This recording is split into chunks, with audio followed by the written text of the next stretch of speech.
Hello, good morning or good afternoon, everyone. Today I will be talking about one of the most important and dramatic episodes in the story of of the Byzantine art and religion, and is the iconoclastic controversy. So we'll look at his conflict affect the presentation of Christ, especially the crucified Christ, and how that is reflected in three important churches, that is Hagia Sophia in Constantinople and the Church of Peribleptos in Ohrid, Macedonia. So these buildings are in their images show us how the applied theology, politics, and art were connected in Byzantine world. So now the historical context of the Byzantine Empire is to understand this controversy. So we first need to understand Byzantinum. And the Byzantium Empire was the continuation of the Roman Empire in the east. And its capital, Constantinople, was not only a political center but also a spiritual one. So the Orthodox Christian Church played a central role in the life of the empire because the religious images, icons, frescoes, and mosaics were essential in worship and in teaching the faithful. So, this connection between images and faith also cause a massive division within the empire. So, this next slide is about the iconoclastic controversy. And the iconoclastic controversy began in 726 under Emperor Leo III.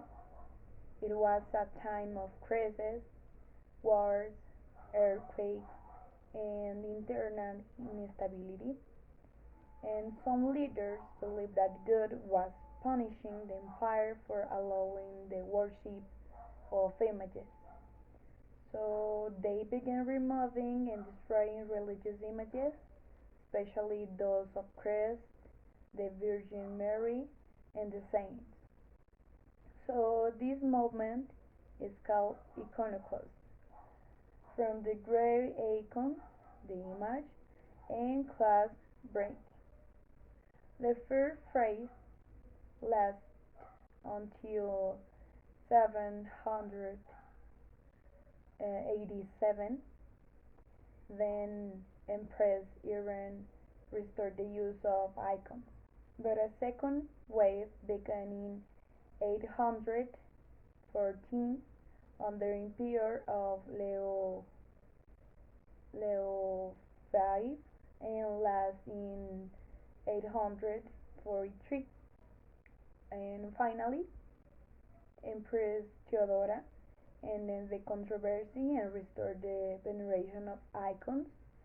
So this was not only a religious issue, but it involved imperial power, church authority, and the way people understood Christ by himself. So here we have Hagia Sophia. So let's now turn to one of the most famous churches in the world, that is Hagia Sophia. And this build was in the 6th century by Emperor Justinian I. It was the greatest church of Byzantium. So during the iconoclasm, many of these religious images were destroyed or plastered over, and the church was stripped of its beautiful mosaics, which had once glorified Christ and the saints. So after iconoclasm ended, artists create new images to celebrate the return of icons. And these mosaics were not just decoration, but they were a theological statement. And the apse of Hagia Sophia.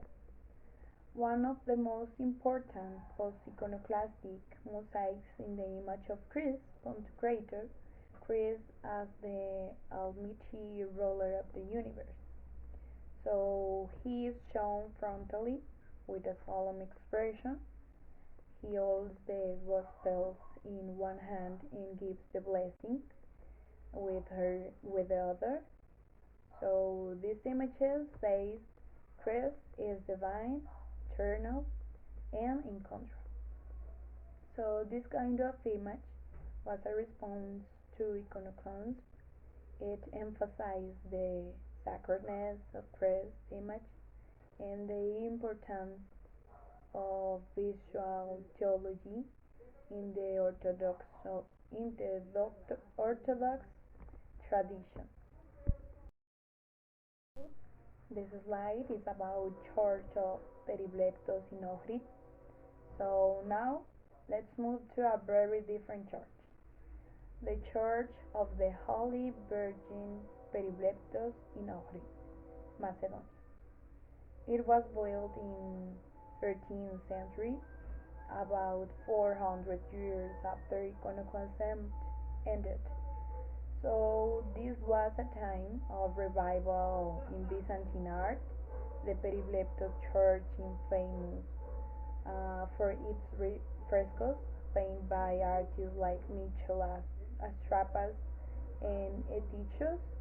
Unlike the mosaics of Hagia Sophia, these are wall paintings and they show a more emotional and human style. This slide is about the crucified Christ in Peribleptos. One of the most moving images in the church is the crucifixion of Christ. Here, Christ is shown on the cross not as a distant king, but as a suffering man. His head is bowed, his body is in pain, and his human nature is clear. Next to him, we see the Virgin Mary and the Apostle John in grief. This is a deeply emotional descent, and after iconoclast artists were free to show Christ's human suffering. This reflects Orthodox theology, which teaches that Christ was fully good and fully man. His sacrifice on the cross is central to salvation, and the Peribleptos fresco captures the message with intense feeling. Now, the comparison with Hagia Sophia versus Peribleptos. So let's compare the two images. In Hagia Sophia, Christ is Pantocrator, glorious, divine, and majestic. But in Peribleptos, he is crucified Savior, vulnerable, suffering, and human. Both are true aspects of Christ in Orthodox belief, but the different style is the mosaic versus fresco, majesty versus emotion, and show us how Byzantine art evolved. And after the trauma of iconoclast, art became even more expressive, more personal, and more theological rich. For continue, my final analysis is that the iconoclastic controversy was more than just a debate about art. It was a deep conflict about how Christ was, how he should be represented, and how people should relate to him. The return of icons allowed Byzantine artists to explore the full range of priest identity, but divine kind and suffering servant. In Hagia Sophia, in Peribleptos, we see how art became a form of worship, theology, and storytelling all at once. Thus, my conclusion is that the iconoclastic controversy changed the history of Byzantine art forever. It led to destruction but also to renewal, and after the end of iconoclast, Byzantine artists create some of their most powerful works, full of beauty, meaning, and spiritual depth. The images of Christ in Hagia Sophia and Peribleptos are not just historical, uh, so they still inspire devotion and reflection today. Thank you very much for watching and listening my presentation, and thank you for your attention, and I will be happy to answer any question or discuss anything further about these two amazing church or the impact of the iconoclasm. Thank you very much.